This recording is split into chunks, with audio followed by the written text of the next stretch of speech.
दोस्तों, क्या हमारे देश में बस इस बात का इंतजार किया जाने लगा है कि कब हमारे मामलों में बाहर के देश दखल अंदाजी दे, या हमारे देश के कानून और संविधान में अब वो बात नहीं रह गई है जो पहले हुआ करती थी? क्या हमारे देश का मीडिया बस गोदी में बैठना जानता है? क्या हमारे देश में लोकतंत्र पूरी तरह से खत्म हो गया है? देश में वो वक्त नहीं रहा है जब बिना पक्षपात के कार्रवाई करता हो। और आज जब तक विदेश भारत की फजीहत ना करें, केंद्र सरकार पर सवाल ना उठाएं, तब तक यहाँ की सरकार कान में तेल डालकर सोती रहती है। दोस्तों, मोहम्मद जुबैर की गिरफ्तारी के मामले में अब विदेशी देशों ने एंट्री तो कर ही दी है, लेकिन अब इस पूरे मामले में तुर्की ने एंट्री की है, जो काफी ज्यादा गंभीर माना जा रहा है। आपको बता दें कि अभी तक जितने भी मीडिया से जुड़े संस्थान हैं, उन सब ने मोहम्मद जुबैर की गिरफ्तारी की कड़ी निंदा की है, कड़े शब्दों में। सबसे बड़े मीडिया संस्थान Al Jazeera, Arab News, the Washington Post, Press Reader ने भी जुबैर की गिरफ्तारी को लेकर सवाल उठाए। लेकिन अब इस मामले में तुर्की की एंट्री काफी ज्यादा गंभीरता की तरफ इशारा कर रही है। दोस्तों, आपको बता दें कि टीआरटी वर्ल्ड एक तुर्की सार्वजनिक प्रसारक अंतर्राष्ट्रीय समाचार चैनल है जो 24 घंटे अंग्रेजी में प्रसारित होता है। तुर्की रेडियो और टेलीविजन निगम द्वारा संचालित और इस्तांबुल में ये मौजूद है।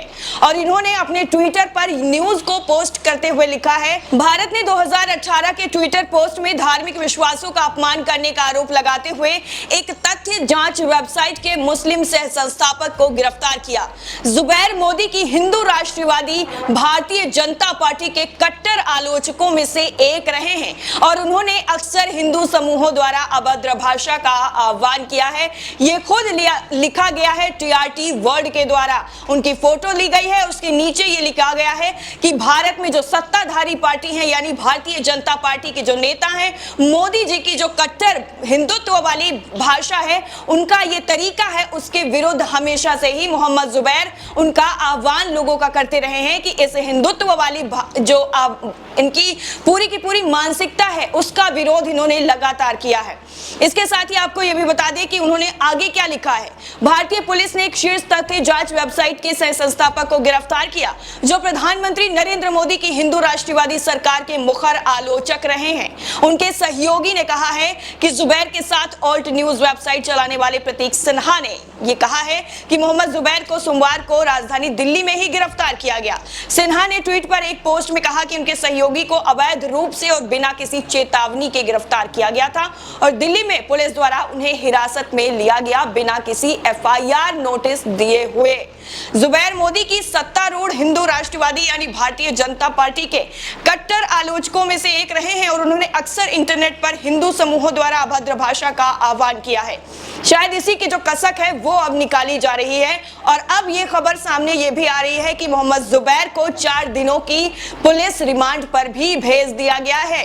उन्होंने पिछले कुछ वर्षों में कई कानूनी मामलों का सामना किया है जिन्हें उनके समर्थक एक आलोचक को चुप कराने के लिए राजनीति से प्रेरित प्रयासों के रूप में खारिज करते आए हैं।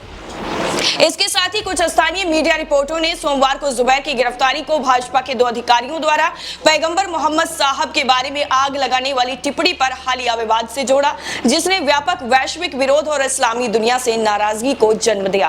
पिछले कुछ हफ्तों में कई हिंदू राष्ट्रवादियों ने जुबैर और मोदी के अन्य आलोचकों द्वारा सोशल मीडिया पर की गई टिप्पणियों की ओर ध्यान आकर्षित किया है और मांग की है कि उनकी धार्मिक भावनाओं को ठेस पहुंचाने के लिए उन पर मुकदमा चलाया जाए। हालांकि अधिकांश सरकारी आलोचक जुबैर की गिरफ्तारी को अभिव्यक्ति की स्वतंत्रता और अधिकार कार्यकर्ताओं पर कार्रवाई के हिस्से के रूप में ही देखते हैं, जिसे भारत ने मई 2014 में मोदी के सत्ता में आने के बाद से देखा है।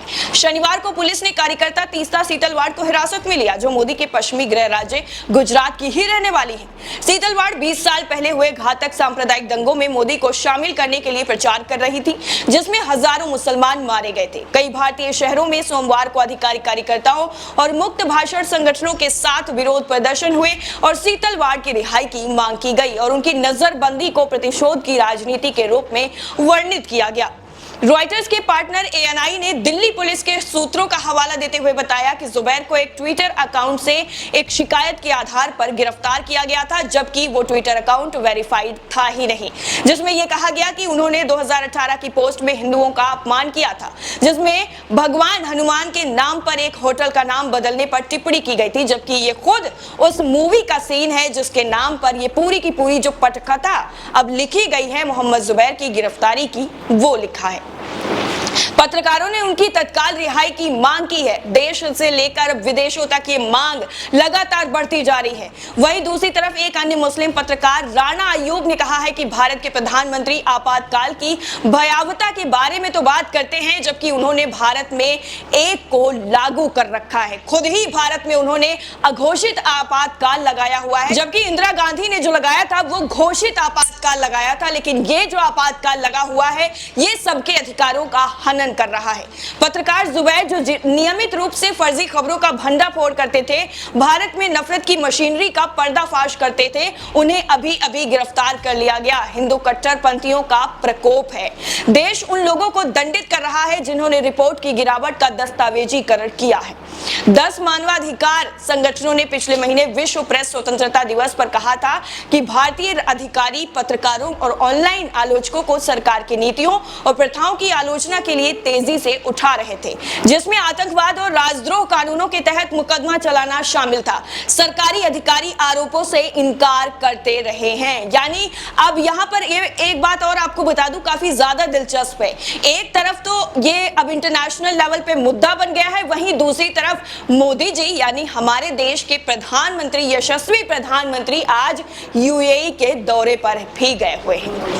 मतलब कितनी महान बात है ना। एक तरफ आप अल्पसंख्यकों का शोषण करते हैं, उनको उठा उठाकर जेल में भरते हैं, जेलों से अल्पसंख्यकों को भरा जा रहा है बिना किसी सबूतों के आधार पर। सिर्फ और सिर्फ एक वेरीफाइड अकाउंट भी नहीं है, जो उसके महज 2-3 फॉलोवर थे, उनके कहने के आधार पर आपने गिरफ्तार कर लिया।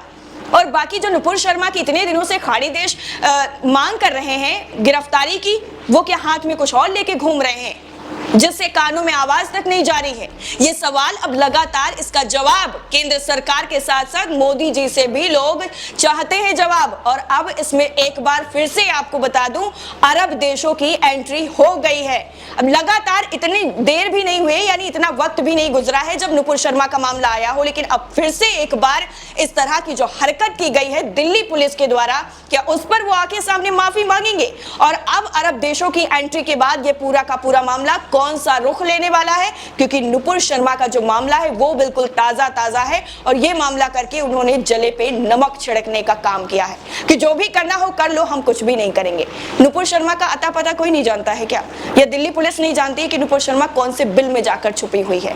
नुपुर शर्मा को 5 दिनों तक मुंबई पुलिस ढूंढती रही थी और उसकी खाक का पता नहीं चल पाया था कि नुपुर शर्मा आखिर कहां है, नुपुर शर्मा कहां जाकर छुपी है, जिसकी गिरफ्तारी क्या आज तक उससे पूछताछ तक नहीं हो पाई है। और वहीं दूसरी तरफ मोहम्मद जुबैर, जिनको 5 टोटल मिला के 5 दिनों की रिमांड पर भेज दिया गया है, 1 दिन की अभी और 4 दिन की और। अब इसमें पूरी तरह से अब बाहरी देशों ने जब इंटरफेरेंस करना शुरू कर दिया है, तब क्या एक बार फिर से वही होगा जो अभी माफी मांगी जा रही थी कुछ दिनों तक, दूतावासों की तरफ से माफी मांगी जा रही थी कि नहीं हम तो धर्मनिरपेक्ष देश हैं, बिल्कुल हमारे देश में ऐसा नहीं होता है। तो उनकी जो ये तस्वीर उन्होंने दोबारा से अब पेश की है, वो क्या बताती है कि वाकई धर्मनिरपेक्ष देश रह गया है यहाँ पर। जय हिंद।